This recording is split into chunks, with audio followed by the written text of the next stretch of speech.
DFS TJ Nation, what is up? What is happening? We are on to week 13. We just got finished with this terrible Bills and Patriots game. That was completely boring, but never fear. We have a great slate ahead of you this weekend. We were just talking off air. There's a lot of different ways you can go. As you can tell, we are joined by Derek Brown again from Fantasy Pros. You can find him on Twitter at dbro_FFB, where he tweets out all kinds of nuggets all day, every day of certain things that I. Kev trolls me from the main account. I do. It's what I do. But Maddie is in San Diego, I think he's in, for the King of the Beach or whatever it is. Yeah, tough life, right? Yeah, so Draftkings flew him down there for that. So he is down there tonight. So we went to the bullpen, and D-Bro came out and came through. He had some family stuff going on. He had to put up the Christmas tree, which it is what it is. You got to get the family stuff out of the way. But we are here to talk about this slate. Walito in the chat already. What's up, buddy? Appreciate you, Walito. The $5 super chat. D-Bro. Yep, he is here. So without further ado, not wasting anybody's time. Let's just get right into it. So this slate is going to be very interesting because we have a lot of big totals. This is one of the first I can remember where we have 3 games over 50 plus points. You have the Chiefs game, going against the Bengals, which is looking like it's going to be fireworks because they're already, both sides are chirping back and forth. So that has been fantastic to follow. But this is a rematch. They played each other twice last year. And so right now it's a 53-point total. And then you have the Lions and the Jags at 51-point total, and then the Raiders and Chargers at a 50.5-point total right now. And so a lot of things set up pretty well. There's a lot of different quarterback options. Quarterback ownership is going to be spread. So, D-Bro, where are you leaning at quarterback this week? So, like you talked about, Kev, there's a lot of ways to go, man. I mean, I think if you're building single-entry 3-max teams, I think the first games you're looking at is probably the high-total games. Trevor Lawrence was one of the first ones that pulled up in my Rolodex whenever I started building dummy lineups.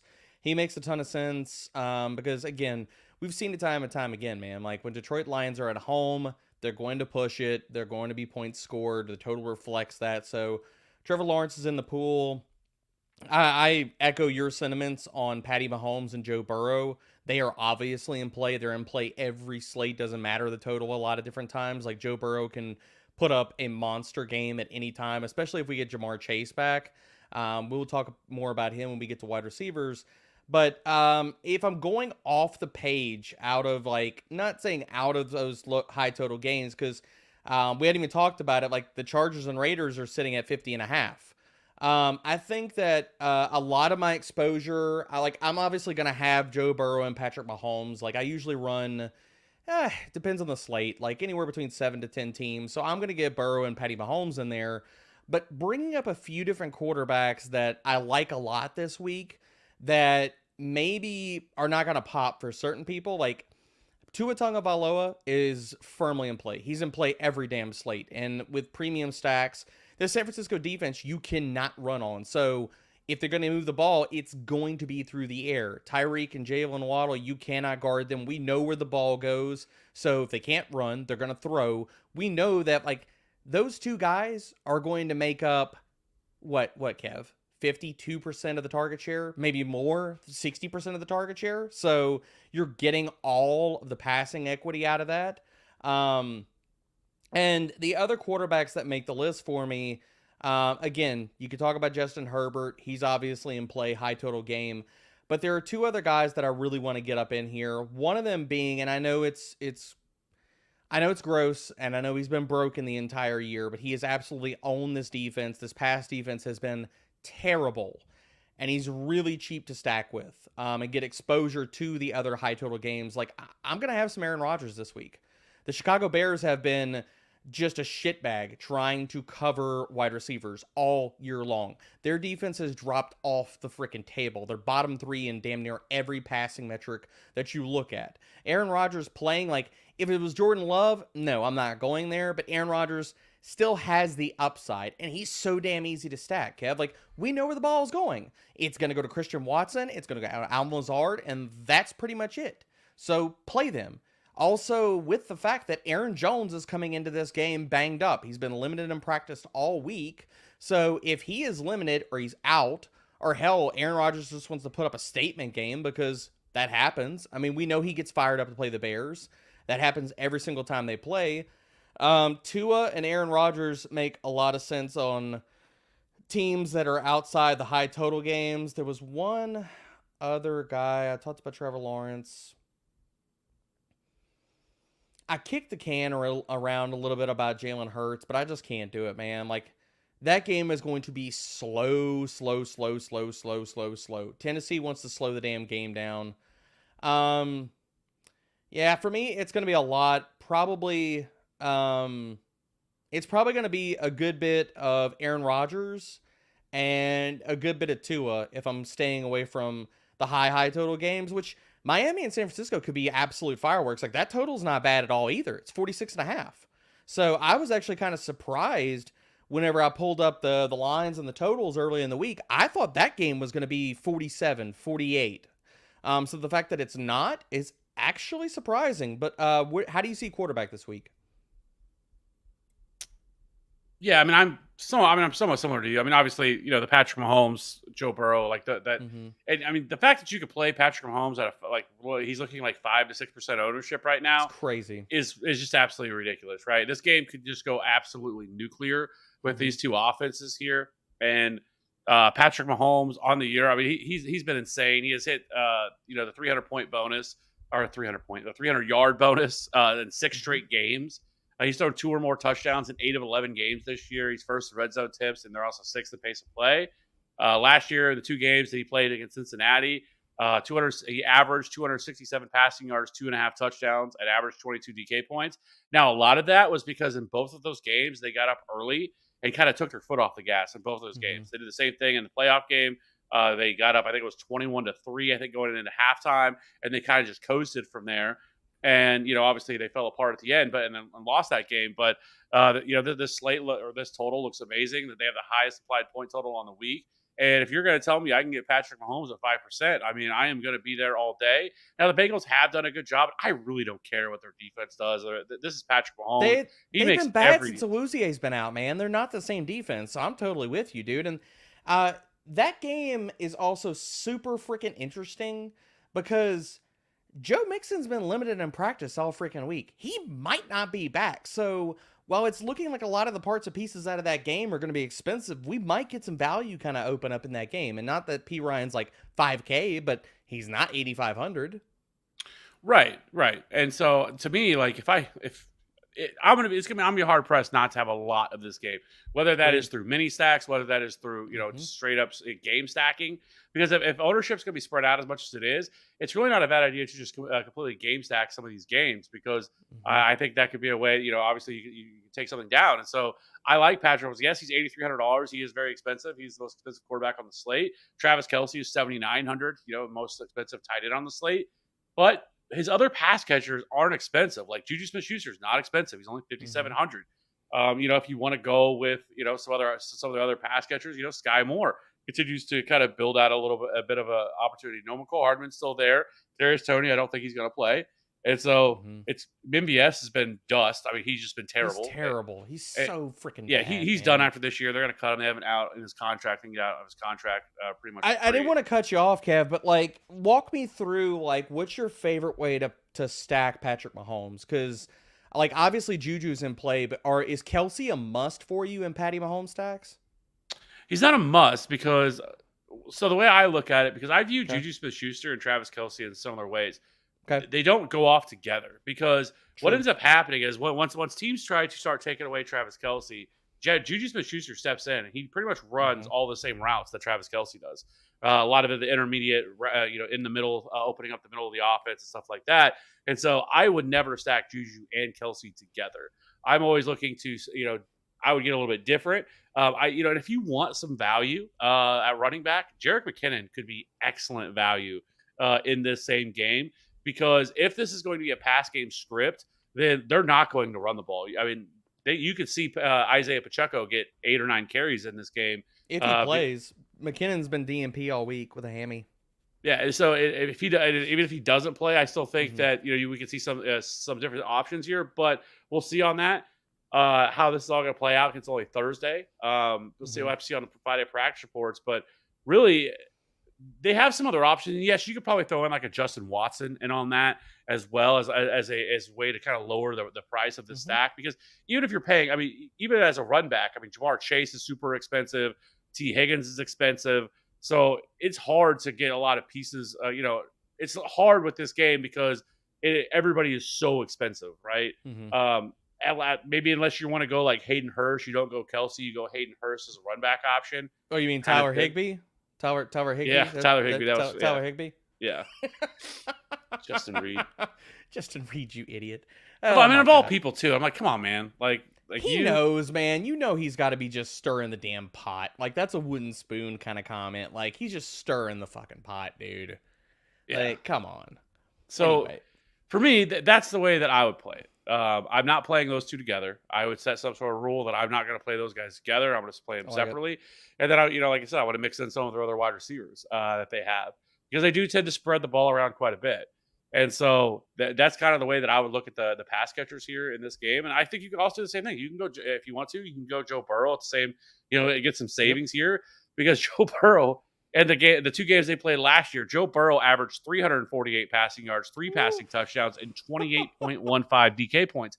And it's because the Wow. Chiefs in both, like I said, in both those games got up so quickly they had to abandon the run and they had to throw the ball the entire game. And so I think if you want to get action on this and you want to go away from Mahomes, I mean you could drop down to Joe Burrow who's only 6,900, and Yep. he's not getting a ton of ownership either. And so he's 6,900. They have the seventh highest implied point total this game, for this week. He has 4 games this year of the 300 yards, 7 games of 2 or more passing touchdowns. He's 10th in red zone attempts, 7th in pass plays per game. And we know this offense is going to look so much better when they have Jamar Chase. Yes, they've been functional over the last couple of weeks since Jamar Chase has been out, but you get him back in that offense, and that's when this offense becomes super explosive. The Chiefs have struggled to stop the pass at times this year. They allowed the 9th most DK points and the 3rd most passing touchdowns, and they're 18th in pass TVOA. Now, some of that is because they were without Trent McDuffie for a large portion of the season, but we are looking at 3 rookie corners that are going to have to try to stop Jamar Chase, T. Higgins, Tyler Boyd. Yep. I mean, all of them are rookies. Trent McDuffie When was their first round pick. Joshua Williams has not been good, man. Josh And Williams has been struggling. well, yeah, but he played at like some Division III school or something Yeah, like I that. mean, look, I mean, here's the thing. he's never seen this guy. Rookie corners, you just pick on rookie corners. It's really damn rare when rookies come out of the gate and they play out of their minds. Like Sauce Gardner. What Sauce is doing this Yeah. year, what Alante Taylor is doing this year, what McDuffie is doing this year. That shit is not the norm. Like usually it's find the rookie corners that are starting and pick on them religiously the entire year because usually these guys come to the NFL and it is a freaking wake up call. They're like, oh my God, like holy shit, these guys are fast and they're good.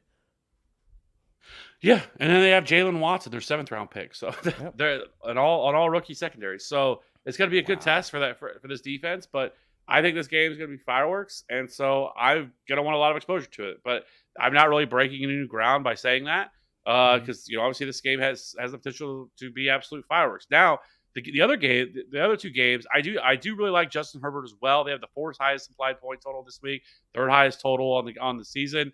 We've already seen them play this game, or we've already seen them play each other in week 1. He threw for 278, 3 touchdowns, and 23 DK points. Obviously, it's big to have Keenan Allen back in this offense. Joshua Palmer has played really well. I can't wait till they get rid of Brandon Staley. He is such a fake sharp. He is such a terrible coach. I cannot stand him as a coach. But regardless of that, I think Justin Herbert is 100% in play. He is 7K. And then from there, like if you want to go down, like there's a lot of good options down. You talked about Trevor Lawrence, but Jared Goff is in play this week at home. Yeah, Like he has done I a like that. much better job at home than he does on the road. Jacksonville isn't great against the pass. They're 30th in pass DVOA on the year. This is the 3rd highest total. He's only 5,300.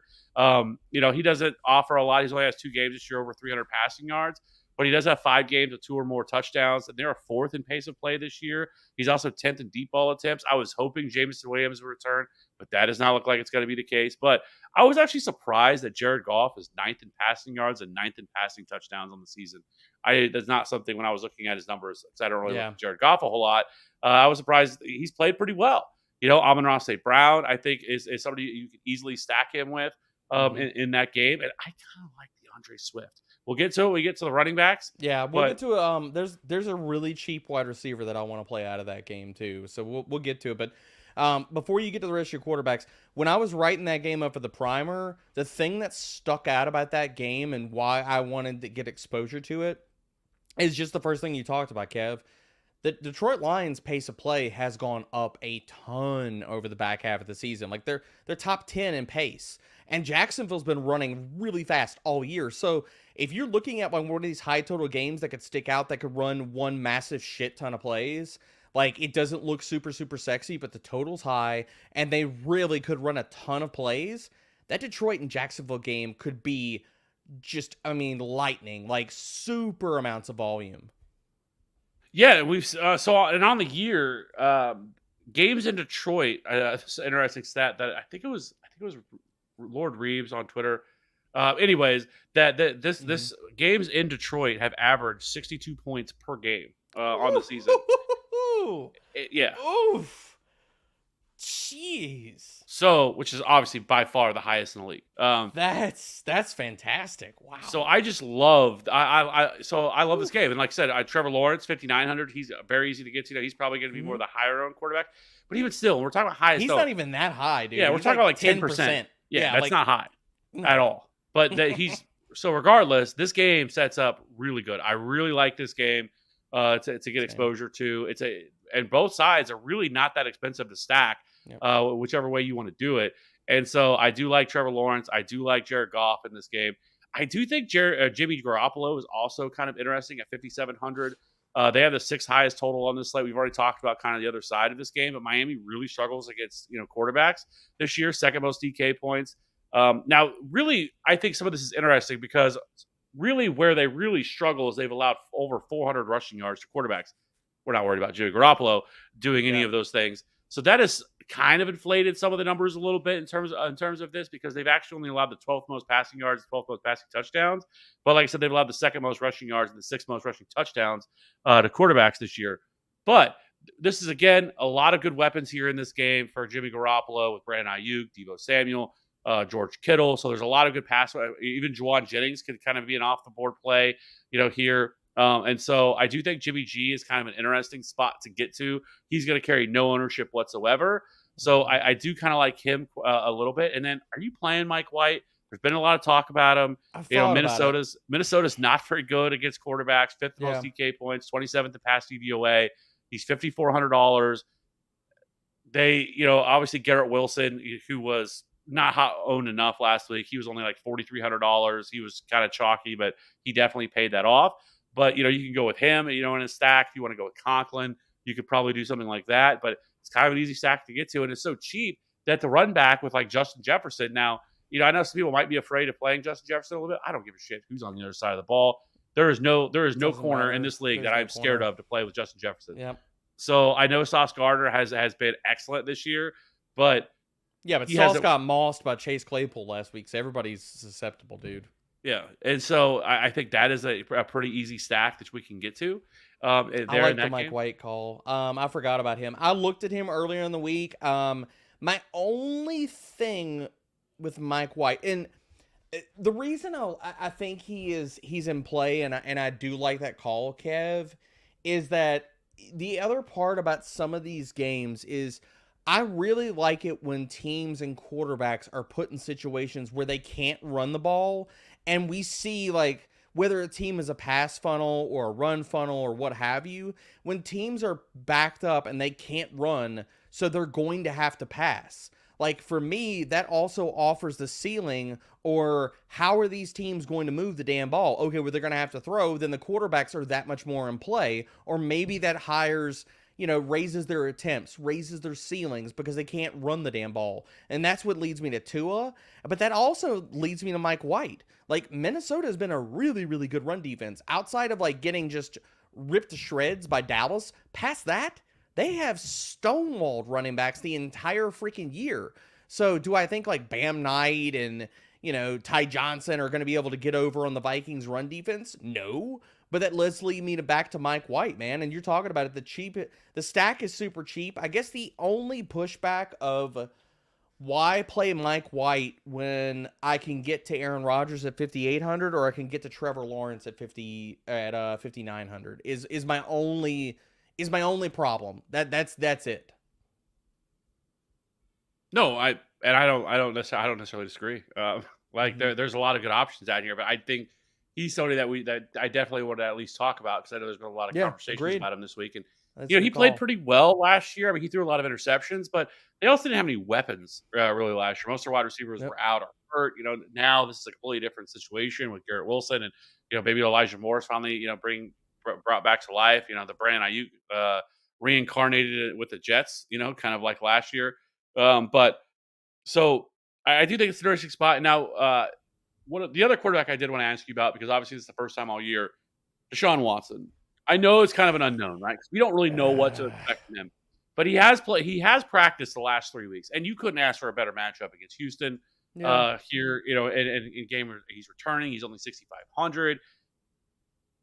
But you just don't really know what you're going to expect from him, right? Because he hasn't played, and I think it's over 700 days is the last time he played an NFL game, in a regular season game. And so, but he is $6,500, and he does offer some of the other things that you really look for, and like his ability to run and be able to get outside the pocket and pick up yardage on the ground. And that's honestly, like, heading into the season before we knew what any sort of suspension was coming, I was like, in terms of like, I know this is like season long, whatever, but I was nervous for Nick Chubb because he is going to take away opportunities and touches from him, right? And do they decide to throw the ball more this game to kind of get Deshaun Watson in rhythm, kind of get him back involved in this offense, which is possible. And again, it's Houston, so you're not really worried about it. We just saw the Miami Dolphins drop 30 in the first half against them and just kind of take their foot off the gas against them in the first half last week.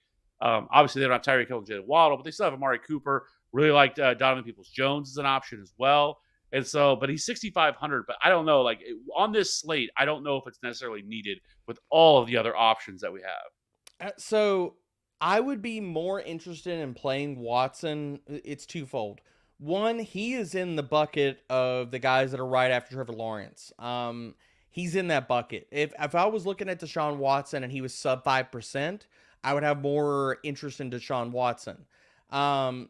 But honestly, I don't have a whole lot of interest in Deshaun Watson. Out of that game, I just really want to play Nick Chubb because he's probably going to be not very popular. At least early roster projections don't look like he's going to be popular. And if that's going to be the case, the way that and the story that I tell myself about how that game goes is just like you were just talking about, Kev. Like, could they give Deshaun Watson a bunch of opportunities and volume and stuff like that to get him comfortable? Yes. The other side of that coin, and kind of the side that I lean to, is do they have to win the game? And they don't. Like, so for me, I'm like, they could just feed Nick Chubb, let Watson get his feet wet, like let him get, 20-something, 25 attempts, like whatever, and just lean on Chubb. And it's not like Houston's going to offer you a lot of pushback on the other side, but for Kyle freaking Allen, So the other side of that is I think that the game script on that game is really tentative and easy too for it just to be a Chubb game. Like, say Houston comes out and Allen throws a pick six, or they go 2 and out, and Cleveland is all of a sudden up 14-0 with like 8 minutes left of the first quarter. Then Cleveland's probably not going to let Deshaun Watson push the ball and things like that. So I think for me, out of that game, it just leads me to more Chubb. I just don't think you have to go to Watson. Like, if this was a different slate, like either we had bye weeks or more condensed or not as great options, or Watson was going to come in sub 5%, I'd have a lot more interest in him. But on this slate, I just don't feel like you need to go there. Yeah, that's kind of how I feel too. I mean, if you look at, he's 6,500. He's 400 less than Joe Burrow. that's crazy. Slightly lower than a little bit more than Justin Herbert. Like, and then like you mentioned, I mean, then you have Trevor Lawrence right below him, Aaron Rodgers, like you mentioned. I just think he's kind of in that spot. Like, so when there's so many other options this week that you can get to, why go to Deshaun Watson when I don't think it's really needed? Like, he's gonna have to put up 30 or 35. Like, if Burrow's gonna have to fail for Watson to be the play in that price range. Like, he'd have to put up 30 and Burrow has to put up 20 to burn me. And I don't see that in his first game back. If he puts up 20, okay, great. But if Burrow puts up 25 or 30 in this game, then you're going to say, well, shit, I should have played Burrow. Yeah, I agree. So, anyways, I don't really have the other quarterbacks I want to talk about. Same. Do you? All right, so let's go ahead and jump over to running back, because that's kind of so where I think that a dichotomy with this slate is going to come is really the best matchup for the running backs are at the top. Like Austin Eckler, terrific. I mean, you couldn't ask for a better matchup, and what he's doing right now my mind, man. is utterly ridiculous, right? I mean, the fact that this man has a 22% target share right now for a running back, is averaging 9 targets per game. That is wide receiver He 1. got 15 targets last week, Kev. Yeah. 15! And he's still second in red zone touches as well, playing getting 70% of the opportunities. And then you get the great matchup against the Raiders. The Raiders allow the 5th most DK points, but they also allow the most receiving yards to running backs, the 3rd most receiving touchdowns, and they're 23rd in rush DVOA. And so this is such an incredible matchup for Austin Eckler. He's 8,500. But then you have Nick Chubb, like we just talked about. Nick Chubb is in an incredible spot. Houston is terrible against the run.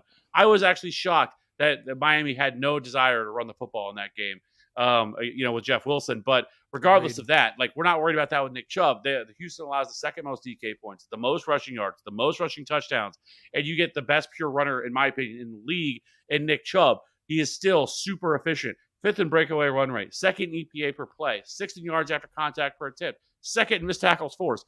And he gets 18 carries per game, 2 targets per game. He's 5th in red zone touches, and he's 8K. He is in an incredible spot this week against them. We talked about if Aaron Jones can play, in my opinion, $6,900, great spot. Chicago, terrible against the run. I mean, they're terrible against everything, but they're also terrible against the run. 6th most DK points, 4th most rushing yards, 2nd most touchdowns, 28th in rush DVOA.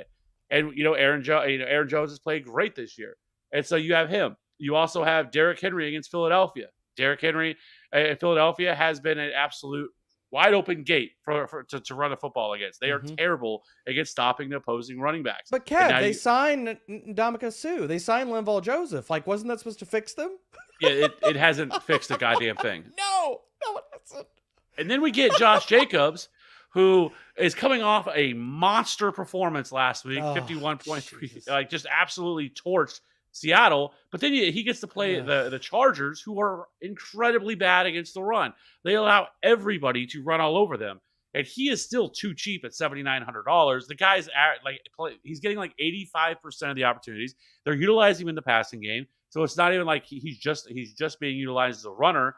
And he's been incredible this year. Like, I hate to say it, I was near, and again, it's season long. Wasn't really really high on him when he came in.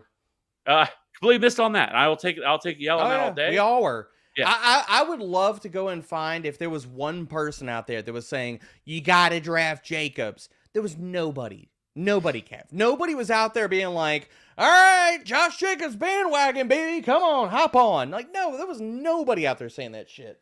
Well, before you get to the rest of your running backs, does it change the flavor of the Jacobs ice cream at all that he is projecting to be the most popular running back on the slate?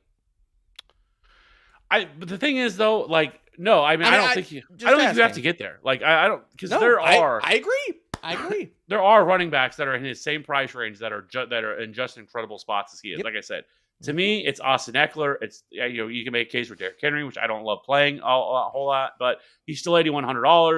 And then you have Nick Chubb, like Josh Jacobs, like all of those guys are just incredible spots. And then Aaron Jones would be the other guy, kind of in the more expensive range of guys that are in just great spots this week, right? Now we do have some value. I think we could get some value to open up. If Najee Harris misses, right? If Najee Harris misses, Jalen Warren becomes such an incredible play at $4,900. Will you just lock him? Like, if Najee is out, would you consider locking Jalen Warren at $4,900? because I've kicked it around, dude. I think you kind of have to. So if you look at Jalen He's Warren, gonna get all the freaking work. Benny Snell is banged up too. Like, he's gonna get all of it. right, and Atlanta is bad against the run. They're 25th in rush DVOA. They allow the 8th most DK points. So it's a great spot. So I guess that's how you can kind of mitigate this. And with being able to get one of these expensive running backs in is dropping down and getting some of these cheaper running backs into your lineups. But I think that's kind of going to be the build that everybody goes with. But regardless, we've seen a lot of chalk just hit this year, right? Like, and so you can get a little bit different in some other spots. But Jalen Warren, he's $4,900. This is going to seem thin, but I want to know what you think. Okay. $5,200 Kyren Williams. Oh shit! You mother! Damn you, cat! Oh no, this is not thin at all. Shit no. I love this play. I love this play. You go ahead and spit your reasons, and I'll give mine, because there are two ways on running backs that I'm figuring out how, and I'm gonna have builds with both. Okay, I think that if we get the value to open up, I think that you go with the 3 running back build, and you can stack 3 running backs for cheap as shit. With Jalen Warren being one of them, Kyren Williams being one of them, and the other guy is Brian Robinson, because if Antonio Gibson is going to miss versus the New York Giants, who just made Ezekiel Elliott look like the ghost of Christmas past, I really like all 3 of those dudes. I'm not even talking about Samaje Perine if Mixon's out and stuff, because we still don't know. But I think that going with 3 running back builds with those 3 cheap backs, or doing the double pay up for Austin Eckler and Nick Chubb, are the 2 ways that I want to focus around building lineups. But you son of a bitch, I love the Kyren Williams. Go ahead, tell the people why, and then I'll add in around it, because damn it, I didn't think you were going to bring him up. I love that call so much. Well, first of all, you have Cam Akers, who didn't practice today. Now, it is an illness. We'll have to see if he played. But regardless of that, he still played. Kyren Williams played 71% of the snaps last week. And I don't think people really realize that. He also ran a route on 53% of the dropbacks last week. Saw 3 targets. But Seattle's terrible against the run. They allow the 2nd most DK points. They're 20th in rush DVOA. They're not very good against the run.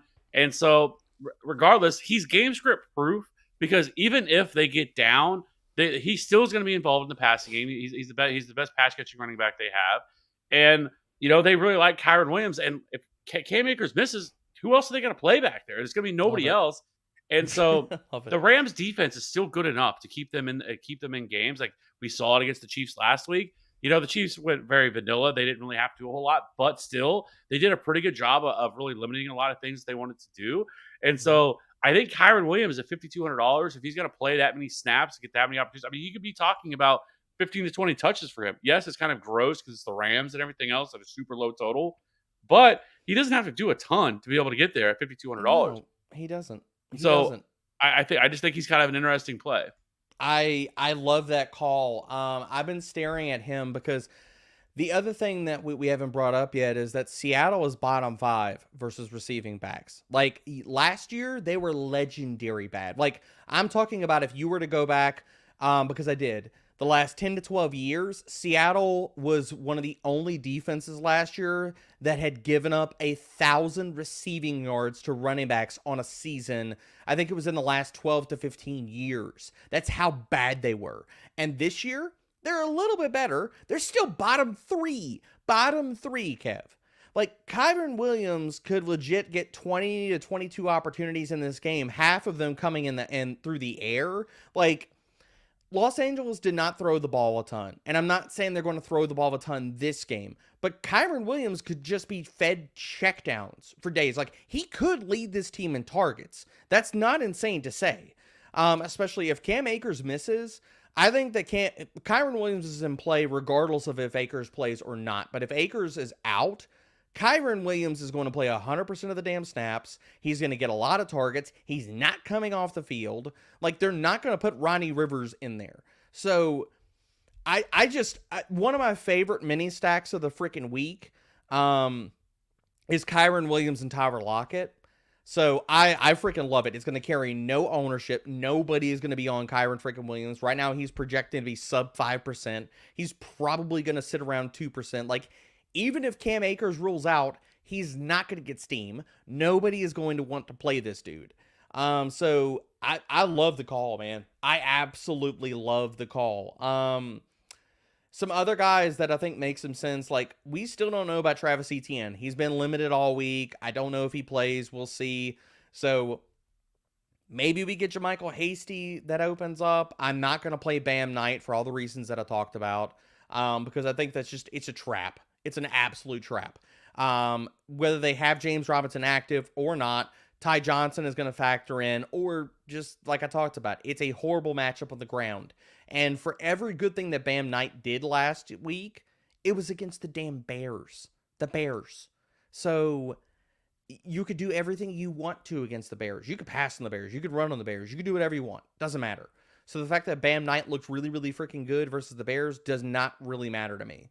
But I love the Kyren Williams call. Absolutely love it. I think that if I'm looking at tournaments, the two ways that I'm approaching running back, depending on my stacks, like if I'm going with a cheaper quarterback, I think I'm going to try to wedge in Eckler and Chubb. If I'm paying up for premium stacks, I'm probably going with a 3 running back build, and that's going to be Kyren.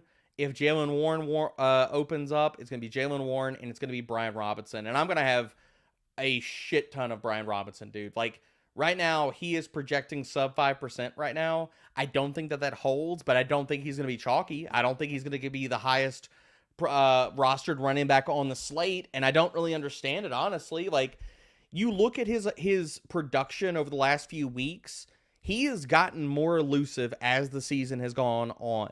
Now, whether that's coming off of, like, extra time to rehab himself, get stronger, get back from the gunshot wound, things like that, I think it's possible. The other part about it is they're just feeding him the damn rock, and we saw him get work in the passing game last week, and it's not just, the 2 targets.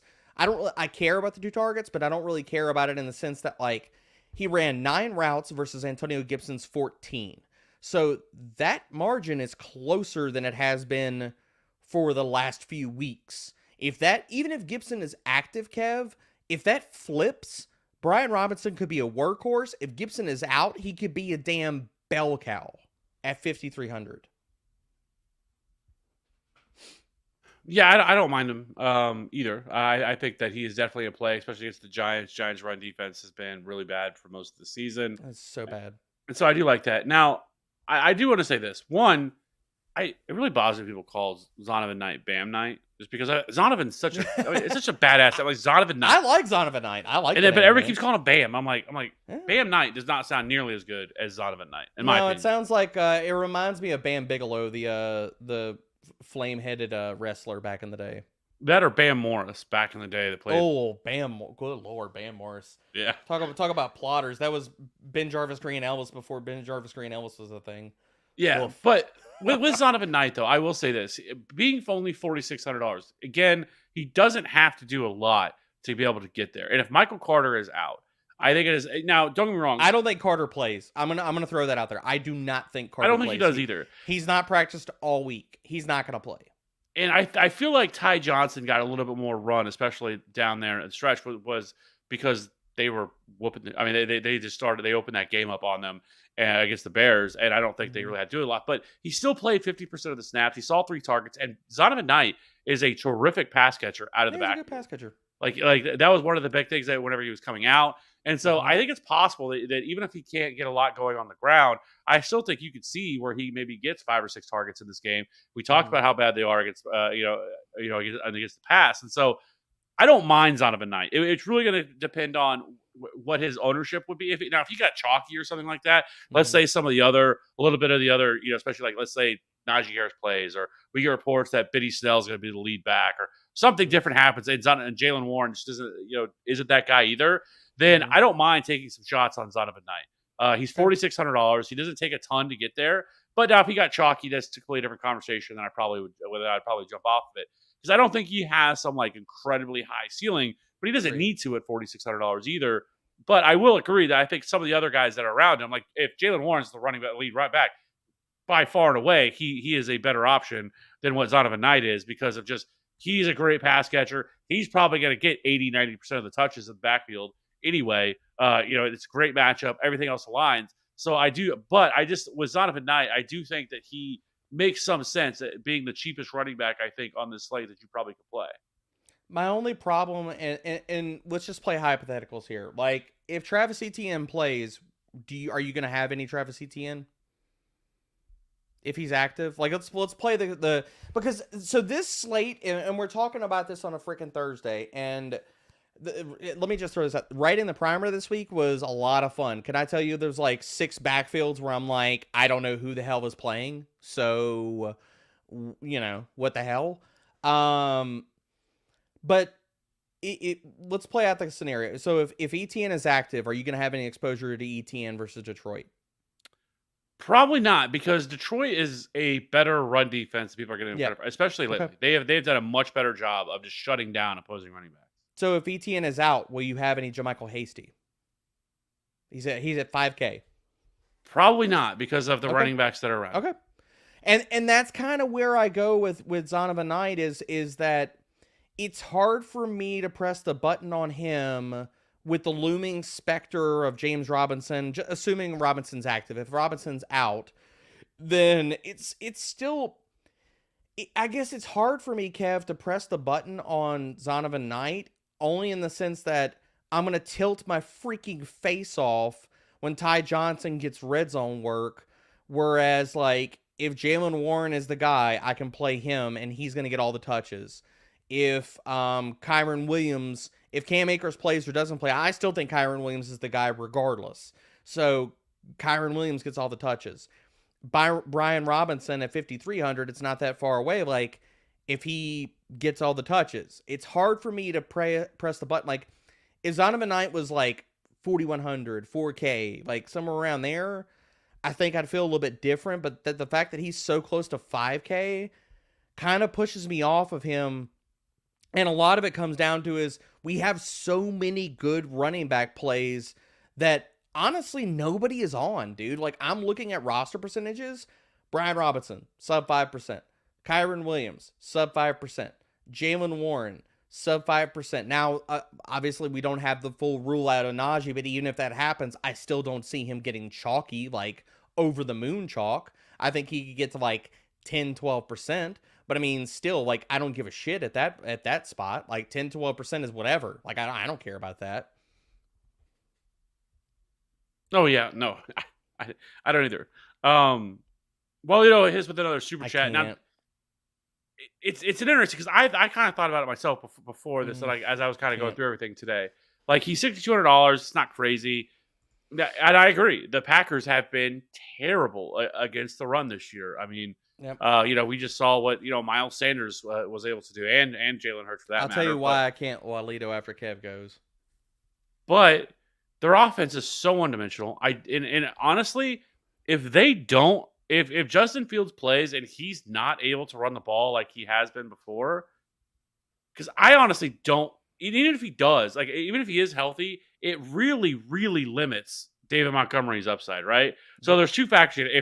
If Justin Fields plays, then what the problem is that he's practicing in full, and that is kind of interesting to me, because they did say afterwards that the injury wasn't as bad as they thought it was going to be, and so if he's will you have Justin Fields?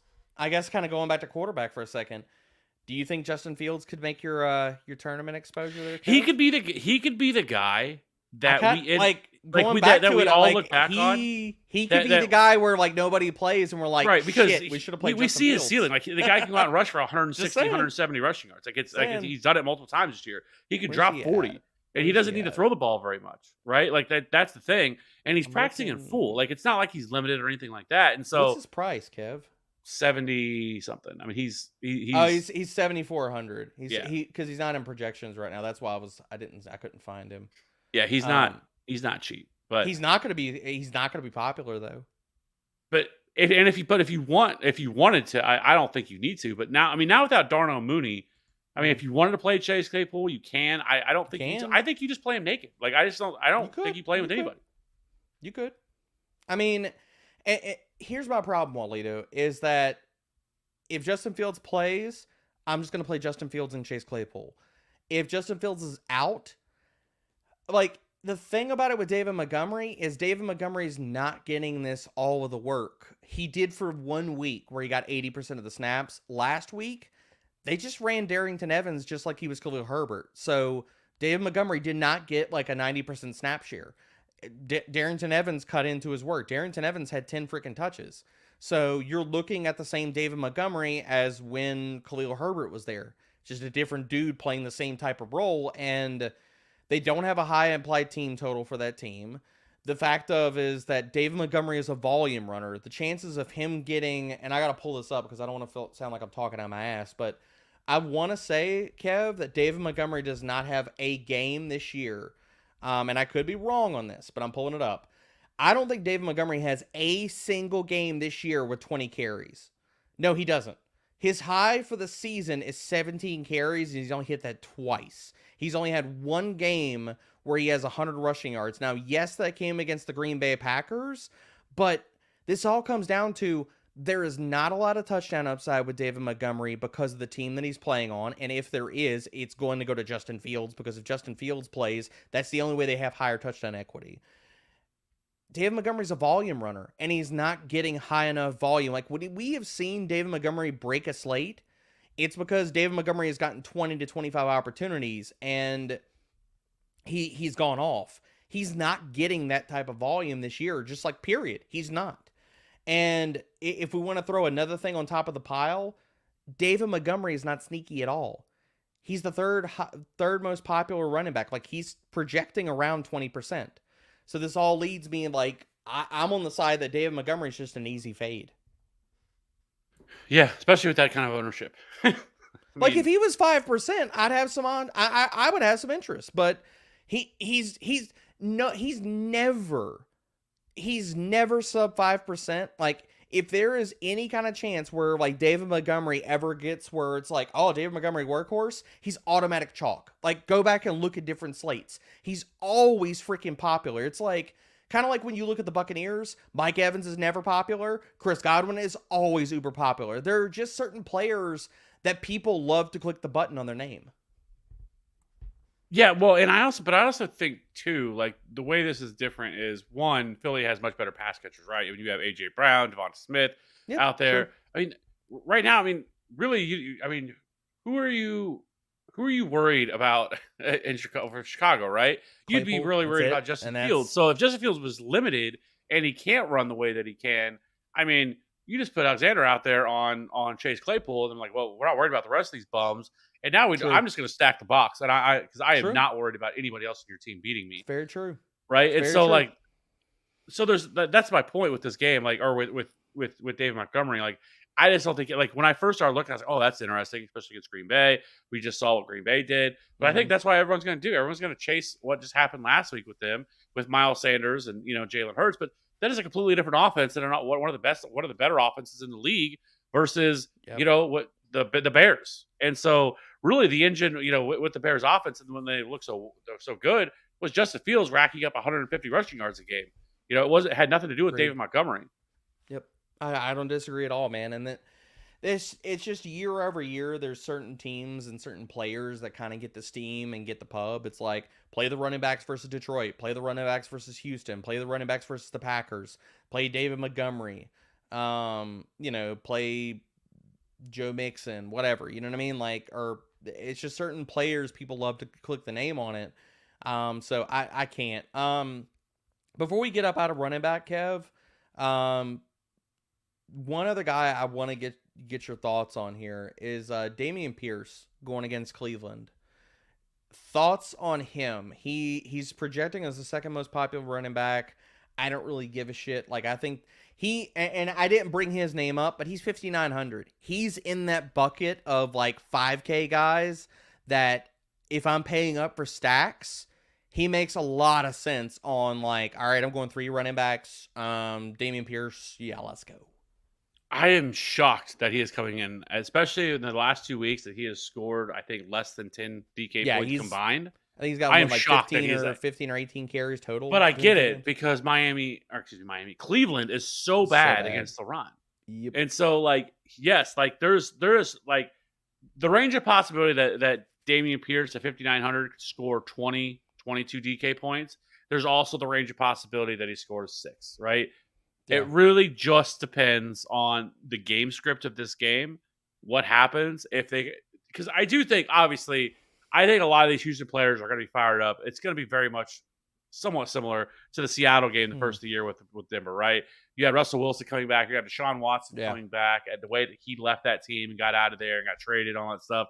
I am sure that place is going to be rocking because Deshaun Watson's coming back. I am sure that the Texans are going to this is going to be their Super Bowl. They want to destroy Deshaun Watson, I would imagine. So it is definitely possible, and especially with Deshaun Watson coming off of having played in forever, that this game script can stay very close. And we've seen when that happens, Damian Pierce is very good. The problem with Damian Pierce isn't Damian Pierce at all. And that's kind of what I've talked about with him, like season long stuff that we do on our other channel or on the channel. And because he's still seeing 73% of the opportunities. He's still getting almost 19 touches per game. He's 10th in red zone touches. He's been efficient, 11th in yards after contact per attempt, 3rd in missed tackles forced, 19th in yards created per touch. Like, he's still been really good. None of this is his fault of what's happened. But this team is so bad. Their offensive line has struggled. They have no weapons. They have Kyle Allen at quarterback. I mean, they missed him multiple times last week on checkdowns that he had tons of space in front of him, but he overthrew him. How you overthrow a guy that's 3 yards away from you, I don't know. But that's probably why Kyle Allen's a backup. And so, like, that's the problem for me is that, like, he's very volatile. He could be the guy that you needed for this slate because of his price, because $5,900 is incredible. But he also, if he's going to be second highest owned, could end up being the guy that you should have faded and, ends up killing you. The more and more I look at it, man, the more and more I think I'm just going to fade Damian Pierce. The fact that he's semi-popular. And I guess what I'm going to come back to, Kev, is what does Damian Pierce have to score to burn me?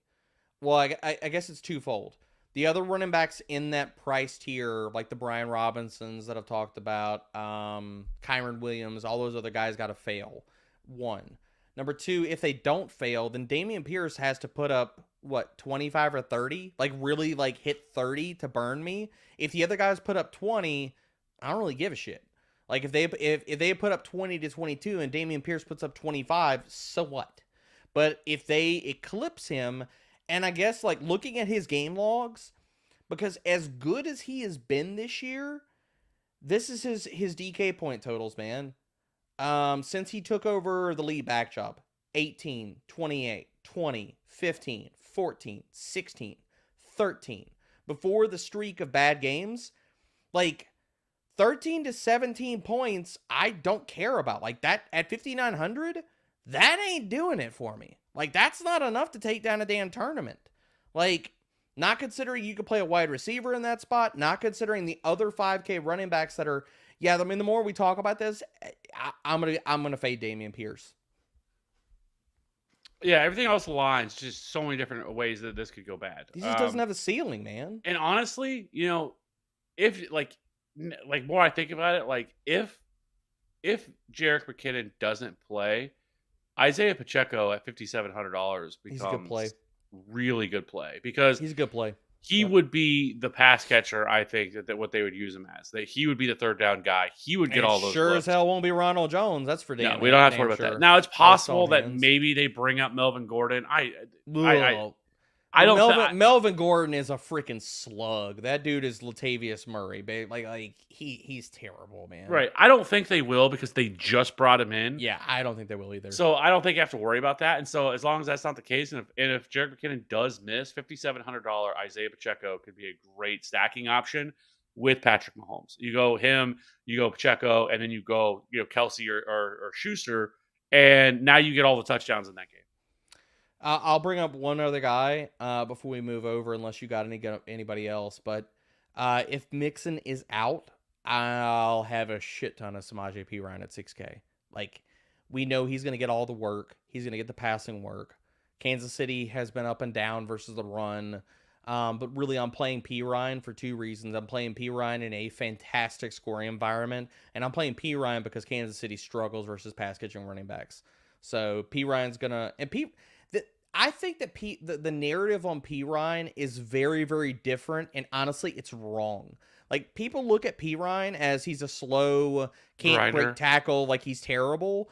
That dude has been efficient as shit with every opportunity. Like, if you look at yards after contact per attempt, elusive ratings, he is near the top, and he kicks Joe Mixon's ass in all of those metrics. Yeah, and he saw 7 targets last week, and so I mean at 6K, I mean, and like, again, he's already shown us, like, Samaje Perine. What did he score the game where he got 3 tutties? He's already shown us he has a 30-point ceiling because he's done it. We've seen it already, Kev. Yeah.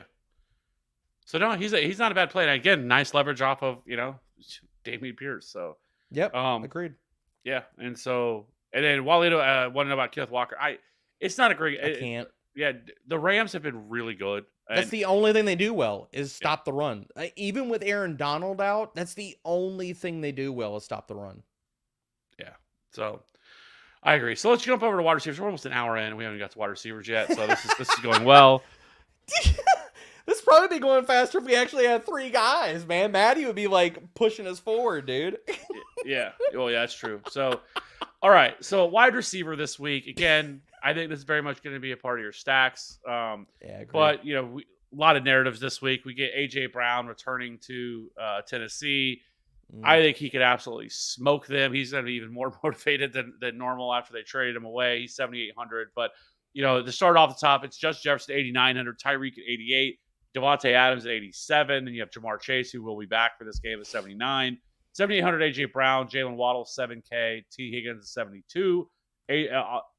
Amon-Ra St. Brown, Sun God at 71. And then the 6K wide receivers are DK Metcalf, Deebo Samuel, Keenan Allen, Amari Cooper, Christian Kirk, Devonta Smith, Brandon Ayuk, and Tyler Lockett wraps up that range. And so if you're going to pay up at wide receiver, what wide receiver do you want? I think the guy for me is Tyreek Hill. Like, I look at that game, and that game screams like that could be the game to shoot the hell out. And we still have not seen, and I'll go back a second to Chubb. We have not seen Nick Chubb like a Nick Chubb-esque game of like 180 rushing yards and 3 scores. We have not seen a game out of him the entire season where he breaks the slate. We haven't seen a game out of Tyreek Hill where he gets like 160 and 3. It's going to happen before we close the chapter on the 2023 season. 2022. That shit's going to happen, but we haven't seen it yet. So I think if I'm going up, well, week 2 he had 11 for 190 and 2, but yeah. Like, that was it. I think Tyreek Hill is the guy, man. Like, as much as like you can make a case for Adams and Jefferson and stuff like that, like they're both firmly in play. I think looking at scoring environment, and just like touchdown regression, because Tyreek still has a ton of touchdown regression coming his way, and San Francisco is quietly terrible versus deep passing. I think Tyreek Hill is my pay-up guy. What about you? And one thing I'll bring up too, as being a Chiefs guy here, is Charvarius Ward gets absolutely roasted on deep balls, like absolutely cooked on deep balls. Tyreek Hill's gonna wave at him and be like, "Bye, cousin. over and over and over again." Like he's terrible against deep balls. And so I mean, really, Tyreek. I mean, I agree. I mean, Tyreek, I think makes the most sense at $800 in terms of the really top pay up guys, and then I think that would follow that up with Jamar Chase at 7,900 just because of his ceiling. Do you think he plays full-time snaps though? That is my problem with Chase. So from what I understand, he was ready to go last week, but they did not want to. Their whole goal was to get to this game.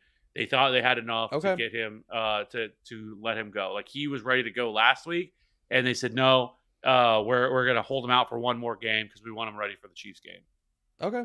And so I think that he will. And he's 7,900. That's still for his ceiling. I mean, you could make a case he should be up there with the Justin Jeffersons and the Tyreek Hills. Like that's how good Yeah, he is, agreed. right? He can Agreed. absolutely break this slate too at Yep. $7,900.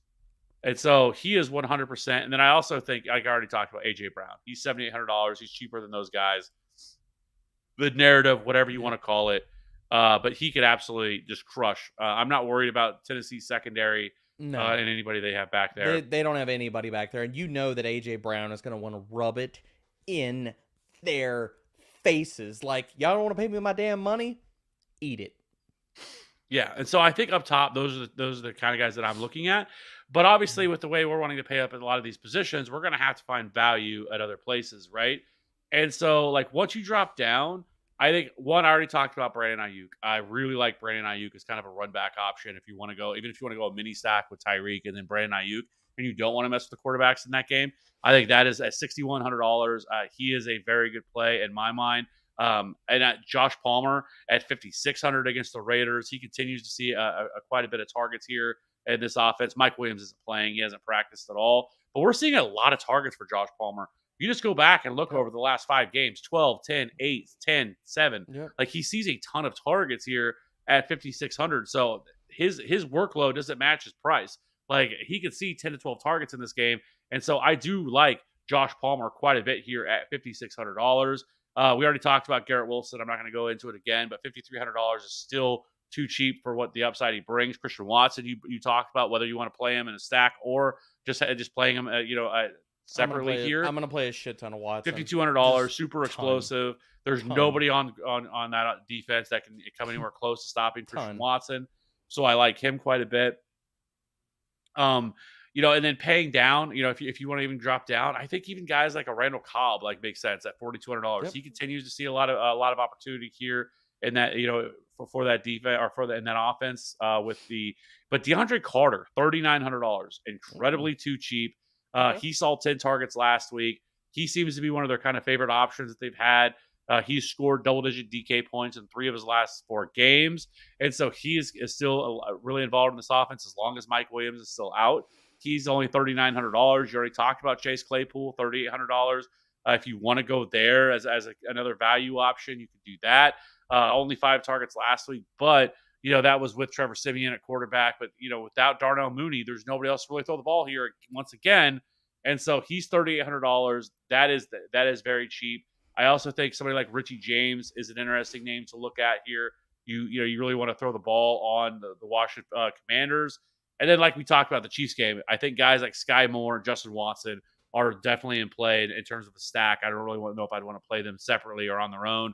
But in terms of a stack or stuff like that, you want to, because we're going to have to get some cheap options. Those would be the 2 guys that I really want to get to. Justin Watson is $3,200. And then your boy, I don't have to pull your twist your arm to play Sky Moore. He's $3,100. So I love Sky. Kev, before I give my wide receivers here, why does Andy Reid hate that man? Like every time he gets an opportunity, Sky Moore is good. He is really freaking good. Like, why in the absolute, everything but shit, I'm going to get mad on this. Why does Andy Reid bury this kid behind Marquez Valdez, Scantlings, Demarcus Robinson, cardio ass, go route running ass? Why does Andy Reid bury him, dude? Tell me this, Kev. You got your finger on the pulse, you got your ear to the ground on Kansas City country. Tell me, why does Andy Reid hate Sky Moore? What did he shit in his cornflakes? What was the deal? I don't think it's so much that. I think it's him learning the offense, and he does make some bad mistakes. Obviously, the fumbles and which I don't even know why he's back there. Don't put him on punt returns, which they finally did. He's finally punt done. returner. Which it's funny though, because even still, Dave Tobe, their special teams coach, said today that Justin Watson is now the punt returner, but they are still going to have Sky Moore work on it in practice. So that means they're not done with the experience yet. I don't get why. It crushes his confidence, but he has seen 12 targets over the last 2 games, and so they are utilizing him more. We'll have to see how this is going to play out once Hardman comes back. I think Hardman will be back in the next week or 2, and then who knows with Kadarius Toney. But I don't get it. But yeah, I don't either. He looks really good. Like you see the stuff, like you see why they drafted him and why everybody like me and you loved him when he was coming Why out. we love him? Because every time that he runs a route, like his targets per route run are through the roof. And it's the thing about it is like people look at that like on the page and they say, "Oh, they schemed up plays for him." If you watch it, it's not because they're scheming up plays for him. It's because he's earning the targets. He's outside. And good Lord, help me. If Chris Collinsworth or Joe Buck call Sky Moore a pure slot receiver one more damn time, I swear to God, I'm going to hate throw the damn remote against the wall. He can play outside. He played outside in college. He's played outside the entirety of the freaking NFL when he's been out there. Like, he's not a pure slot wide receiver. You're an idiot if you think that. It's just because he's short and he's stock. Like, he's short and he's thick. And people comped him to Golden Tate. Outside of that, it's a dumb narrative. Yeah, and he's clearly better than Marquez Valdez-Scantling. Marquez Valdez-Scantling continues to drop balls, which is what he's always done throughout his career. So, but $3,100 $3,100 Sky Moore, I think is super interesting. And lastly, I know I'm going to go way back up here, but I skipped over him, and somebody I want to talk about, and that's Christian Kirk. I think people are going to chase. Good. I was going to bring him up if you didn't. I love Christian Kirk. People are going to chase what happened with last week with Zay Jones, right? He is cheaper. He's $4,900. Christian Kirk is $6,300. But Christian Kirk is definitely the baller in this offense, He's right? He's going to crush, dude. He still saw 9 targets last week. He saw 12 the week before that, 9 the week before that. He sees a lot of volume. This is a great matchup against Detroit. He's $6,300, which is still, you can make a case for the volume that he sees that is too cheap for what production he has. I mean, past last week, Week 10 against Kansas City, 34.5. You know, then you have the Raiders. He should be a 7K wide receiver, straight up. He should be a 7. He should be up there where Amon-Ra. He should be sandwiched in between T. Higgins and Amon-Ra, to be honest. Yeah, and I like Zay Jones. Like, he's somebody that I've talked about all year, but he's not going to see the ridiculous amount of targets that he saw last week. You know, and so for me, I would much rather have, especially because I think Zay Jones is going to be popular. And I think he's going to be more popular than Christian Kirk because of what he did last week, because people like to chase the box score. Oh, yeah. He's chalky, dude. Like, he's projecting at 25% right now. Yeah, no thanks. That is such a donkey play. And I'll get into it in a second why it's a donkey play, but it's a donkey play. Yeah, so that I wanted to make sure I hit on him before, but I guess you're going to talk about him. So hit us with the wide receivers, kind of in that mid to lower tier guys. You're excited, you want to play. So yeah, I mean, look, I love the high price guys. I love Amon-Ra St. Brown. I love Christian Kirk. I'm going to have a ton of both of those guys. Actually, that's one of my favorite minis of the week because Jacksonville is bottom 5 versus Yak. They have allowed the most missed tackles in the NFL. So Amon-Ra St. Brown is going to freaking smash. And Christian Kirk on the other side is going to smash. And to get into why Zay Jones is a donkey play, so people they realize that now, if you read the primer last week, you already knew going into the game. When I heard people talking about, oh, Baltimore's been bad versus slot wide receivers, that was true at the beginning of the season. But they are not playing Damarion Williams anymore. They moved Marlon Humphrey into the slot. Christian Kirk was going to get him. Brandon Stevens on the outside is who you pick on. I was really high on Marvin Jones. I picked the wrong damn Jones because then Zay went off and had a freaking day. So chasing the Zay Jones production is not something that anybody needs to be doing because that was purely matchup specific. That was purely because Christian Kirk was locked down with Marlon Humphrey, and still he even got the volume, but he didn't do anything with it. Now this week, Detroit Lions are top 5 in fantasy points per game allowed to slot wide receivers. Will Harris in the slot is god-awful. So I love Christian Kirk. You could play him as a one-off. You can play him in mini stacks. He is going to eviscerate this week. Moving down the board, I already talked about it, man. Like, the thing of it is, it comes down to a really, really simple way to diagnose it. Does the team run a lot of man? All right. DK Metcalf week, baby. Does the team run a lot of zone? It is Tyler Lockett week. The Rams run zone at one of the highest rates in the NFL. Ramsey and Troy Hill on the outside have been in zone. It's off the top of my head, it's like 60 to 65% of their coverage snaps. Tyler Lockett is going to crush them. Tyler Lockett is now projecting at like 5 to 7%. I won't be surprised if you see him in a lot of contests. And considering if people like, all it takes in that range is for Devontae Adams, not Devonta Smith to pick up a little bit more, Christian Kirk to pick up a little bit more, Terry McLaurin or Juju to pick up a little more steam, or Joshua Palmer, and Tyler Lockett is going to be a sub 5% wide receiver. Tyler Lockett is going to crush. I love him so much as a tournament play this week. I like your call. I mean, we've talked about Juju, Josh Palmer. Again, I'm going to play a lot of Aaron Rodgers. And the thing of it is, Kev, is that the ceilings for these wide receivers, people want to fade the fact that Christian Watson has been breaking shit lately. Why? Why do you want to do that? How many times and how many different years do we have to see rookie wide receivers go on tears? Like, how many times last year, Kev, did people say, well, Amon-Ra St. Brown can't do it again. Oh, shit, he did it again. Amon-Ra St. Brown can't do it again. Well, damn it, he did it again. It's the same thing with Christian Watson. The matchup is there. Between him and Allen Lazard, if you're looking at cheap pivots, for tournaments off of Garrett Wilson, Christian Watson is right now is looking like he's going to carry half the roster percentage of Garrett Wilson. He has the same ceiling, and I can grab you a case of like, go look at the Cowboys game. His ceiling's actually higher than Garrett Wilson. You look at Allen Lazard, he's going to get a ton of volume. Like that guy, we're talking about underpriced wide receivers, Kev. Him at 5,400 for a guy that could get 10 to 12 targets and legit has 100-yard, 2-touchdown upside is insane to me. So I'm going to either have a lot of, if I'm not playing Rodgers, I'm going to have a lot of one-offs of, depending on how chalky my teams are. Like if you have a chalky build and you just want to like, you have Garrett Wilson in there and you want to lower the roster percentage of your entire lineup, pivot from Garrett Wilson to Christian Watson or Allen Lazard, and you're going to drop it by 10 to 15% automatically. Those guys make a ton of sense. Also, I love George Pickens, man.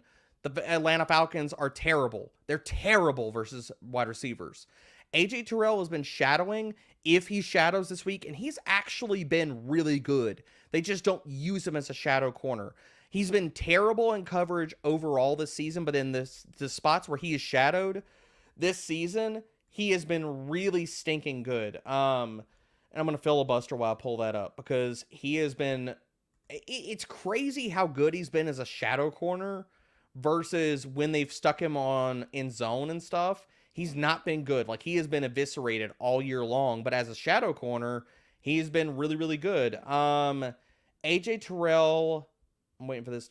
AJ Terrell has shadowed 4 times this year. He gave up 1 catch and 3 receiving yards to Terry McLaurin. He gave up 4 and 81, but no scores to Mike Evans. He gave up 1 catch and 9 yards to Amari Cooper and 4 catches and 46 yards on 10 targets to DK Metcalf. If anybody gets shadowed in this game, it ain't going to be George Pickens. It's going to be Deontay Johnson. So I love a ton of George Pickens because he's going to get Darren Hall, and Darren Hall is terrible.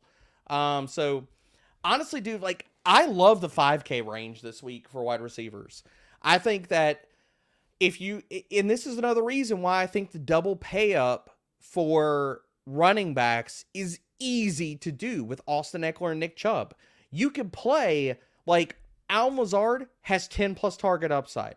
George Pickens can be a top 15 wide receiver on this week. Christian Watson can break a slate. You can even go like a little bit higher. Juju, yes. Palmer, yes.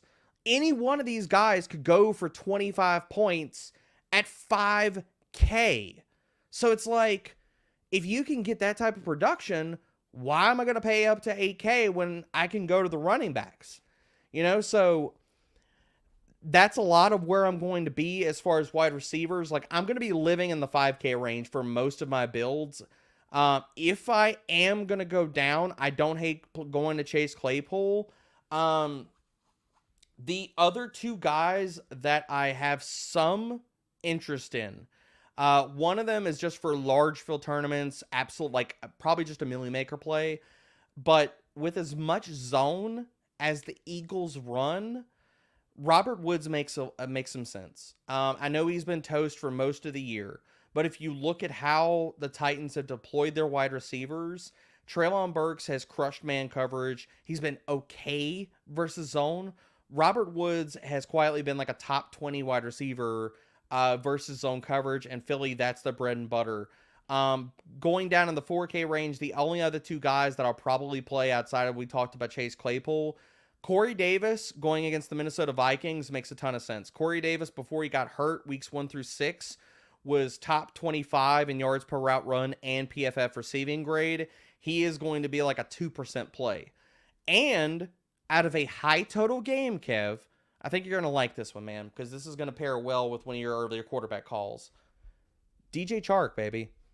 DJ Chark owns the deep role for the Lions. Jared Goff has not had a ceiling in the last few weeks. Part of that is because, Amon-Ra St. Brown was hurt. They traded away TJ Hawkinson. DeAndre Swift got nerfed. So really it's like, where's your ceiling coming from?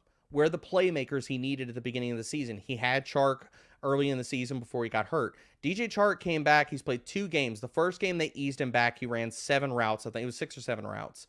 Last game, he was a full-time player. His ADOT was at 15. Jacksonville is bottom 10 in multiple deep ball metrics. We have a high total game. You have a player that is sub 4K that could go for 20 points. We've already seen him do it once this season. So I like DJ Chark a ton. But that's my wide receiver pool, Kev. Not mentioning Sky Moore too. Yeah, and I'm right there with you. I think we're on the same page with a lot of these guys. So let's go ahead and jump over to tight end. I think we pretty much hit on all the wide receivers that I really wanted to that hit I'm on going to play. Yeah, agreed. Yeah. Okay, so tight end, you have obviously Kelsey up top at 7,900. I mean, he's like playing a wide receiver 1. The guy has been incredible this year. To be honest, 7,900, you could make a case. Maybe he should be even more expensive than that, especially just the pure level of production that he brings compared to everybody else. Like, you have to go all the way. I mean, yes, last week he only scored 15.7, but on most weeks, that's probably still the top. That's still like 10 points above like a lot of tight ends. Yeah. So but anyways, we don't have to. I mean, everybody knows Travis Kelce, right? Yep. Then you have Mark Andrews at 6,600. You have TJ Hawkinson at 52. George Kittle at 5K. Dallas Goedert, or not Dallas Goedert, he's on IR. Gerald Everett's $4,400. Patty Fry's 43. And Njoku's 39. And then you have some of the lower guys like, Foster Moreau, which I still don't know why they have not raised his price with I don't get the it. routes that he's running and everything, the involvement that he has in this offense at 36. And then Hunter Hurst at 3,500, right? Those are kind of the range, right?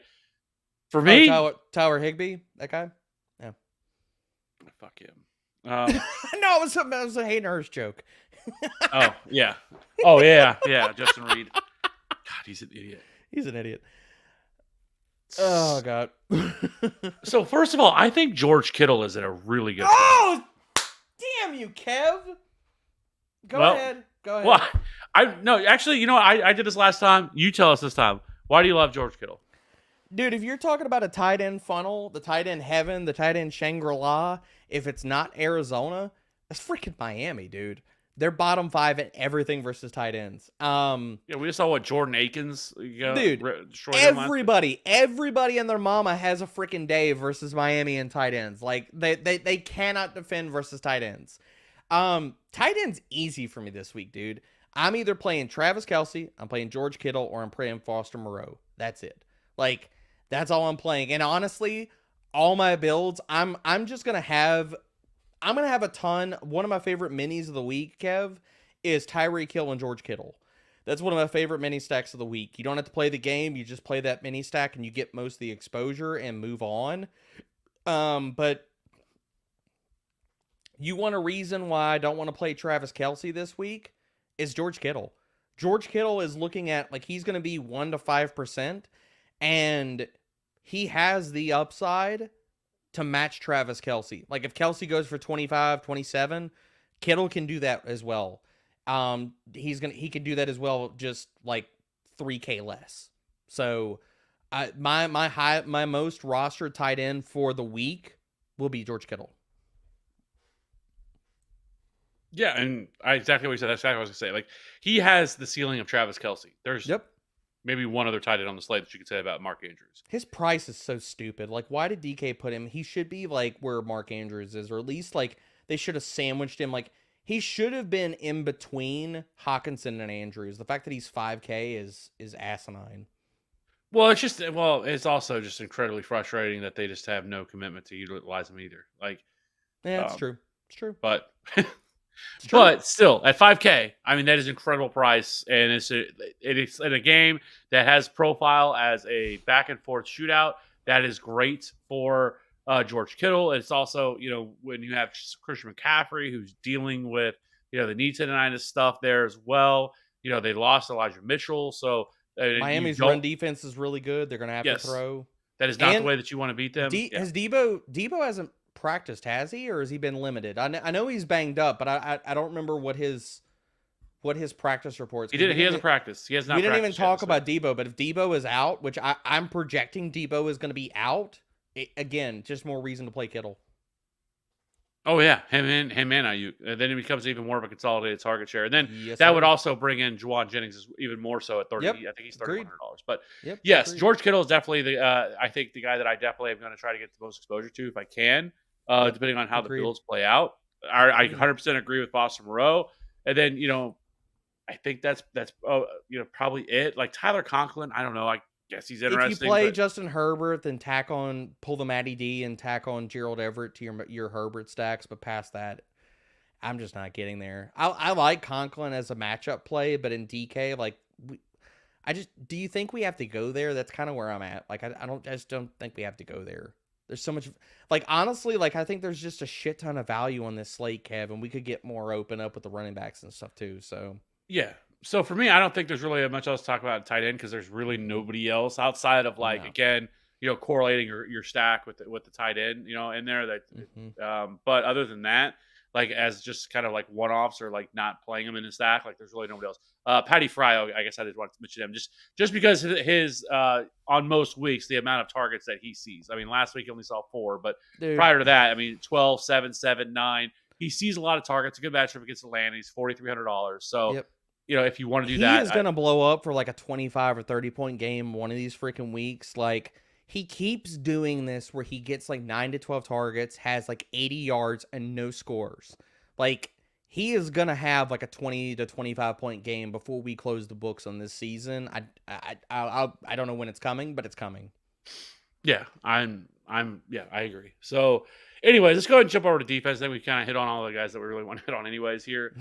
So I can tell you this, when I immediately usually Monday morning or Sunday night, depending on when they drop the slate, I'll just kind of go through this, just peruse, just take a look, just take a gander, kind of just scroll through, see if there's anything crazy that stands out to me. I usually get the first thing that stood out to me was the Steelers at $2,600. Man, same. How in the actual fuck are the Steelers $2,600 against the Falcons?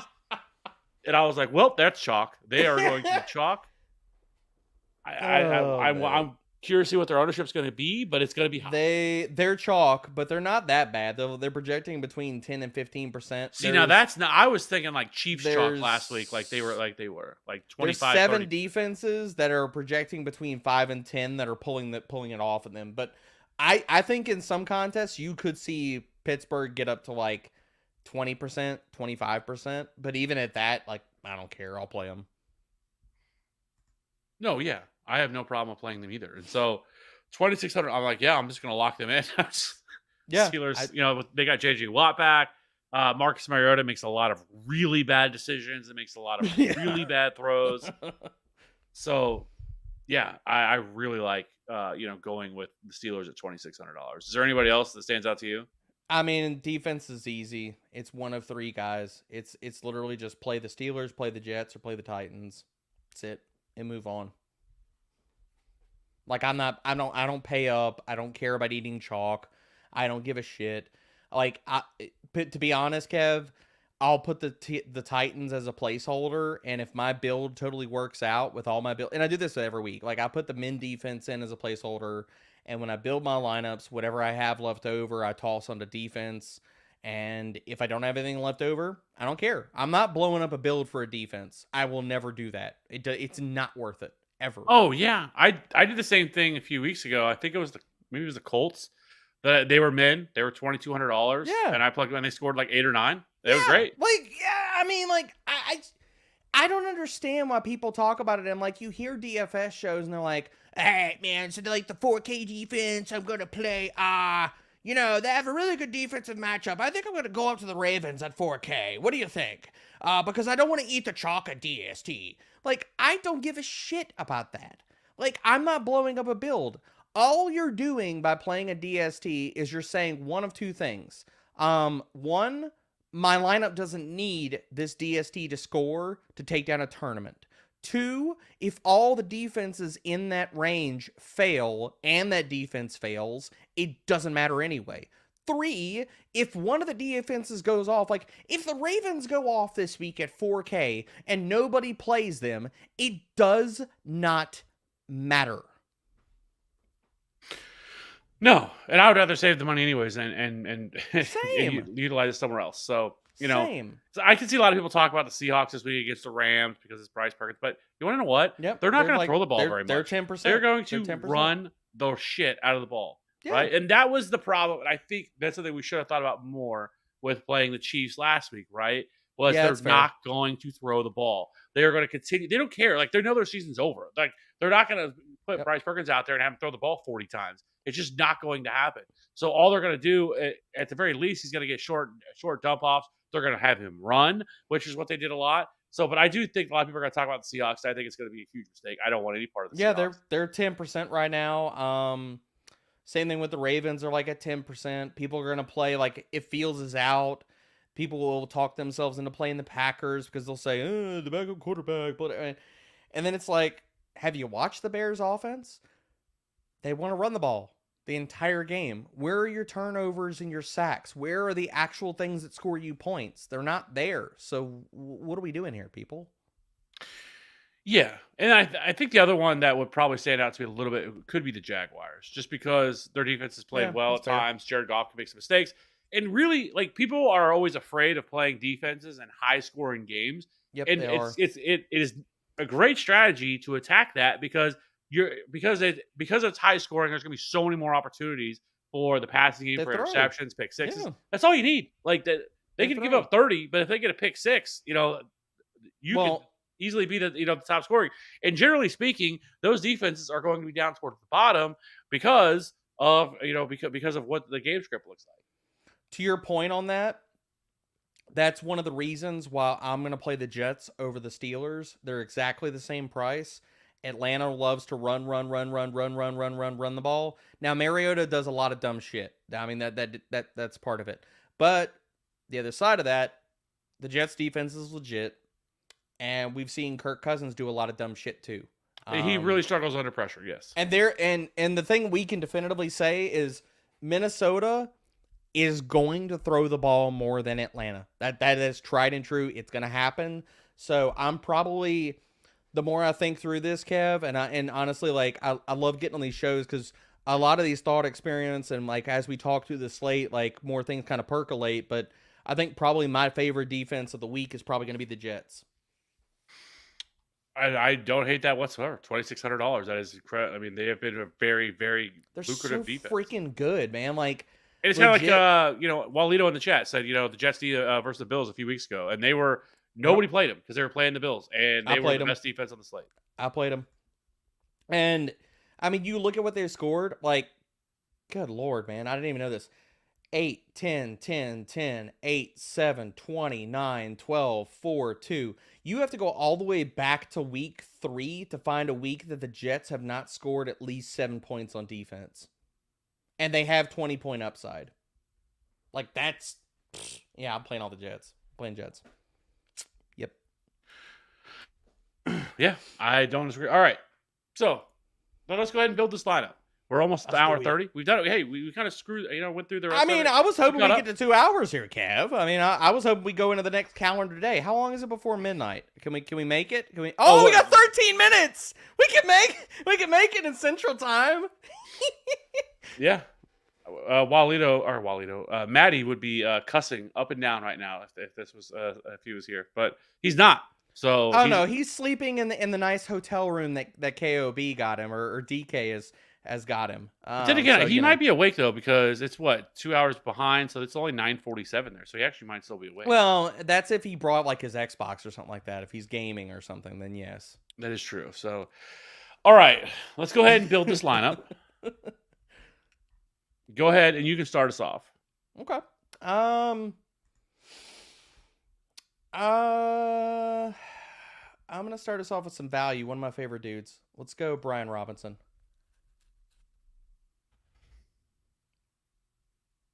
All right.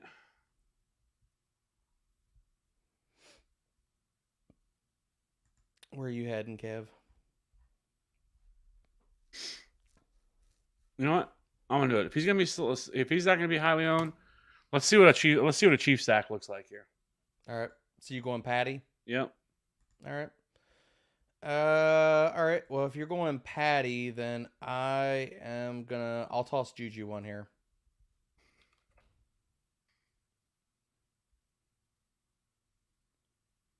All right.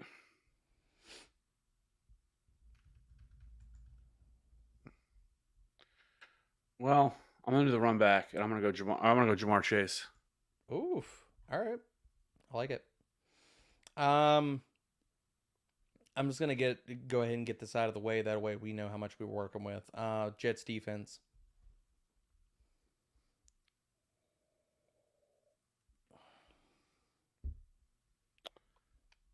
All right. Trying to see here what we could do because I'm kind of. I was like, well, should we go with Pacheco here? I kind of talked about him, but then at the same time, I can just lock in Sky Moore. Good. But I do like a lot of these 5K wide receivers. We're not going to go Travis Kelce, so. Do you want me to flip it back? That way I can give us some value? Because I already know where I'm going to go in my next one. You get all right, go picks. Ahead. DJ Chark. So now we got 5,400. We could go Sky. Would you rather go Sky? Because that would put us at 3K or 3,100. All I'm thinking is like get the value guy in here. I'll leave it to you. It's either Chark or Sky or.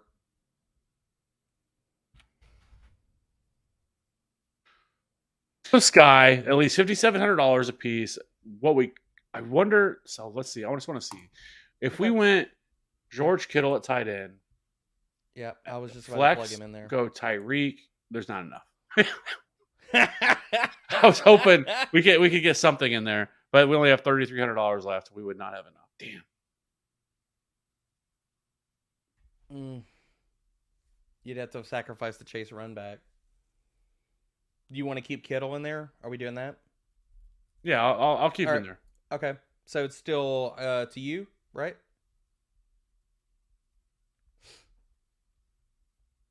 So we got running back and flex, right? You know what we could do? We could pay up for another running back and still have enough to get a value player in there. Yeah, we could. Let's go. If we went Chubb, that would leave $4,100 left. Yep, we could do that. Put Chubb in there, and then 4,100. I'm down with that. So who would you go with at? Let me go down to the 4,100. See who's available. You know what? Let's get leverage off of the Garrett Wilson chalk. Let's go Corey Davis.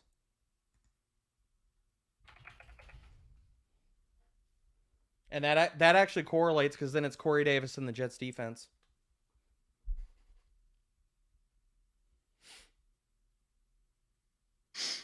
All right. Well, we're gonna lock this in. I think this. I like this. This is a sexy lineup, dude. There's a lot of different stuff we could do here if some things change. You know, if you want to do something a little different, really just dropping Nick Chubb, I think could really open up some other options. If people don't feel comfortable going Corey Davis, there's some other options here. So this lineup is Patrick Mahomes, Brian Robinson, Nick Chubb, Juju Smith-Schuster, Jamar Chase, Sky Moore, George Kittle, Corey Davis, and the Jets D with no dollars remaining. we are going to lock this in. I like it. Walito, as per usual, thoughts on this lineup: Derek Carr, Austin Eckler, Brian Robinson, Devontae Adams, Amon-Ra St. Brown, Christian Kirk, Tyler Conklin, Olamide Zaccheaus is okay. So we're going really off the board here, and the Titans D. I mean, I don't hate it. I guess the only thing I'd say, Walito, is if you're playing for the Carr ceiling, then I would like to correlate Moreau with that. I forget what their price difference is. I don't think it's much. Are they like the same price? How would you? Wouldn't you feel better though? Like, let me know how you feel about this. If you drop, oh, they are different. They are different, like 500. But let me see something. See now, because what if you drop from Carr because you have Amon-Ra St. Brown, you have Devontae Adams, you have Amon-Ra, and you have Christian Kirk in there, right? So let's say you go Goff. Why don't you just drop to Law? Drop to Trevor Lawrence. Or Trevor. I mean, where is Derek Carr? He's what, 6? Carr is 56. He's actually less, right? He's actually less than Trevor Lawrence. And then you want to go Eckler, that's fine. You can keep the same mini stack with Devontae Adams and Eckler in there. And so that's fine. We can do that. You want to go Brian Robinson, cool. Don't mind that. And what is Amon-Ra? Plug him in. Let's see. So you know if this is going to work. Kirk. What is Zaccheaus? Conklin. What do you have? Titans? Zaccheaus is 3,600. I guess my only hang up with this lineup, I like this lineup a lot, but I think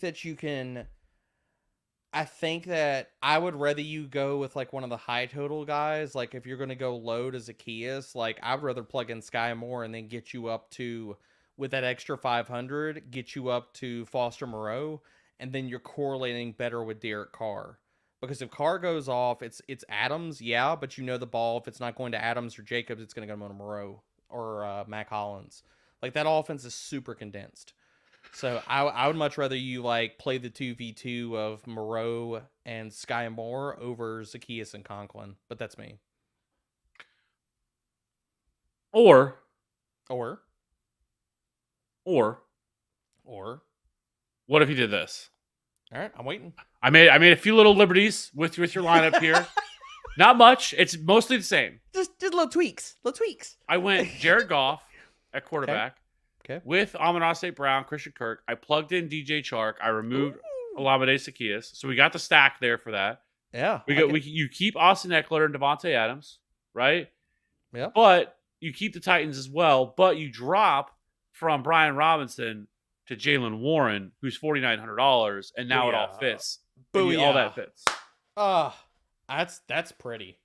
It would be Jared Goff, Austin Eckler, Warren, Devontae Adams, Amon-Ra St. Brown, Christian Kirk, Tyler Conklin, DJ Chark, and Titans D. And you know the great thing about that too, Kev, and if you want to go this way, Walito, one of the good things about this, Kev, is what you did is you're getting exposure to multiple high total games. Like you have your main stack is in a 51 total game between Detroit and Jacksonville, and then your other mini stacks are with Eckler and Adams. You're in another 50-point total game. Like that's one of the things that I think a lot of people don't do enough of is that you could really easily stay in high total games. You could take the high total games in GPPs and say, all right, if there's a shit ton of scoring in this game, okay, how do I build a lineup with parts from the high total games? Like you could pick out Sky, you could pick out DJ Chark, you could pick out all these guys and just saying, if the scoring goes other places or it goes to the cheap guys, then I'm still in all high total games, then it's Yahtzee if it all hits. Yeah. So I really like this lineup a lot. So yep. Well, you do whatever you want to do. Obviously, you asked about the lineup. That is what I would do. Like that's how I like your build, Kev. I like your build better than my idea, to be honest. My problem with Carr is that he's been better, but like what's your ceiling with Derek Carr? What's he's not going to get you 30. Like the last 2 weeks he's had good games. And those good games have resulted in 22 and 23 points. Like, He's got 3 games of at least 22 points on the entire season. Like, can he get you 30? No, he can't get you 30. Can Trevor Lawrence get close to that? Sure. Could Jared Goff? I want to say Jared Goff has gotten 30 at least one. Yeah, he's gotten 37 this year, and he's gotten 26.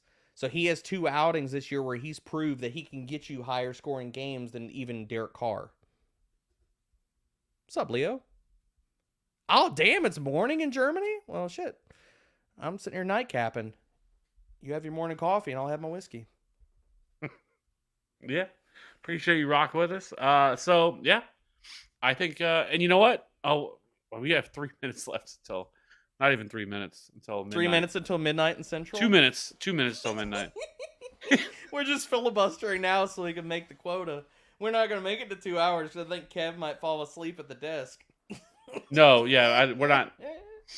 But we got to start a little later than normal. Like I said, Maddie. Yeah, that's my fault. That's on me, fam. No, it's not a big deal at all. But Maddie would have snapped by now. Well, yeah, but Maddie is the youngest person on this show, but he's the biggest grandpa at all 3 of us. Oh, I know. Like, he's actually a bigger grandpa than probably even Ryan too. Yeah, and he's a new dad, new girl. Oh, dad. did he have the baby? No, Maddie. Oh well, yeah. Matt. Yeah. Ryan has a couple more. Maddie uses the kiddo as the excuse. I'll call Maddie all the time, and he doesn't answer. I was busy with the kid. I'm gonna call you at KOB, Maddie. I'm saying it right now. So when you don't pick up, what's your excuse? Oh, I was talking to Awesemo. My bad. I was talking to Awesemo. Yeah. It's got to be a good time though. It's just funny how everything comes together because we talked about that like before the season, right before the season started about because he also got invited similar to from MLB. I was like he made the live final and he did really well at MLB. Yeah, and so we went through the whole thing. He was showing me all like the where you get to stay and all this other stuff and like how he really wanted to go. And I made KOB last year and I wasn't able to go. I was working and stuff like that. And I wouldn't have been able to go this week. Even if I made the live final, like I had the 2 seats and stuff, but they crashed and burned. But I wasn't even able to go anyway because my daughter has a dance recital this week. So as much as that would have killed me, I wouldn't even be living it up the life fantastique with Maddie right now, sadly. What's the flavor of whiskey? It's Angel's Envy. So, yeah, bourbon. Not really so much like a flavored. Although I will drink a lot of honey whiskeys just because they're good sips. Yeah, I'm not. Like I have like one mode. If I drink, it's just I'm getting fucked up, right? Like your typical like frat guy. Like Once Upon a Time in Mexico, Kev? Is that something? Yeah, there's all kinds of towards that. Yeah. I know, I've heard them. Yeah. So, but for me now, like I just don't like hangovers. I can't do, and so like, I don't have that like that. Like, hey, I'm just having a couple beers, or hey, I'm gonna have a couple drinks or whatever. It doesn't work that way. As soon as it hits my lips. Once you get past the 30s of like the mid 30s, hangovers are just it's a killer, especially with kids. Oh, yeah, for sure. So I'm like Frank the Tank now. Like it's just as soon as it hits the lips, it's just yeah. So I don't drink I very rarely. I can't tell you the last time I drank. Like it's been a few years. Like I'm not against it whatsoever. Like I said, I've had plenty of party days in my time. But yeah, well, I live off of whiskey and sour candy during the season. So there's the whiskey and there's the Sour Patch. That's basically what fuels the primer weekly. So Sour Patch is good. I do like Sour Patch. It's good candy. Sour Patch is awesome. It's quite good. So, anyways, all right. Well, we have officially hit. It's now 12:01. So we've passed the. We've talked enough. We've rambled enough now. So I do appreciate everybody rocking with us. We had a pretty solid, in the chat. Love always seeing that chat rocking, going, and everything else. And so we will be back again next week for the Week 14 Main Slate breakdown and get closer and closer to Christmas. So I hope everybody's the holidays. Hope everybody's doing well. This is a tough time of the year for some people. With everything going on. But that being said, I appreciate everybody rocking with us. D-Bro, happy that you're able to join me. It's always a great time. And hopefully we can get the tricycle back together at some point, here before, because we also, the Christmas week slate is amazing Oh, Christmas week slate. Like I don't care. I'll sit here and do the pod from my phone while I'm opening presents. I'm totally down with that, man. Yeah. So As far as I'm concerned, every one of y'all is family and stuff, and doing the pod with y'all on these holidays and stuff like Thanksgiving is a rite of passage. It's a religion. Same thing with Christmas, dude. It's a blessing. So much love to you, and Ryan and Maddie, and the fact that we get to talk ball and we've been doing it for so many years, man. It's awesome. Yeah. So and we appreciate it. Appreciate having you around. It's always been a good time. See, I call you an idiot sometimes, but it's all in good fun. Excuse me, fucking idiot. Thank you. Oh, excuse me. Yeah, you're right. Right. Fucking idiot. That is how it started. Yeah. That everybody gets it. Nobody's immune. So, and I appreciate Walito always being in the chat, dropping super Kev's chats. way of saying I love that. you. Yeah, it is. Yeah, if I don't call you that, if I don't say anything to you, I don't like you. So, it's true. It's true. It's true. Words are never spoken. Yeah. And so, anyways, everybody have a great weekend this weekend. This is an amazing slate. If you haven't already, you can jump into our absolutely free Discord. It's in the link of every one of our videos, podcasts, all in there. It's free. So if you have any questions, we're here.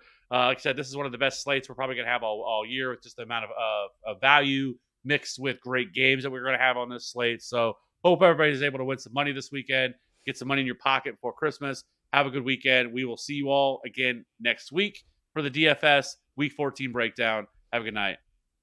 Bye.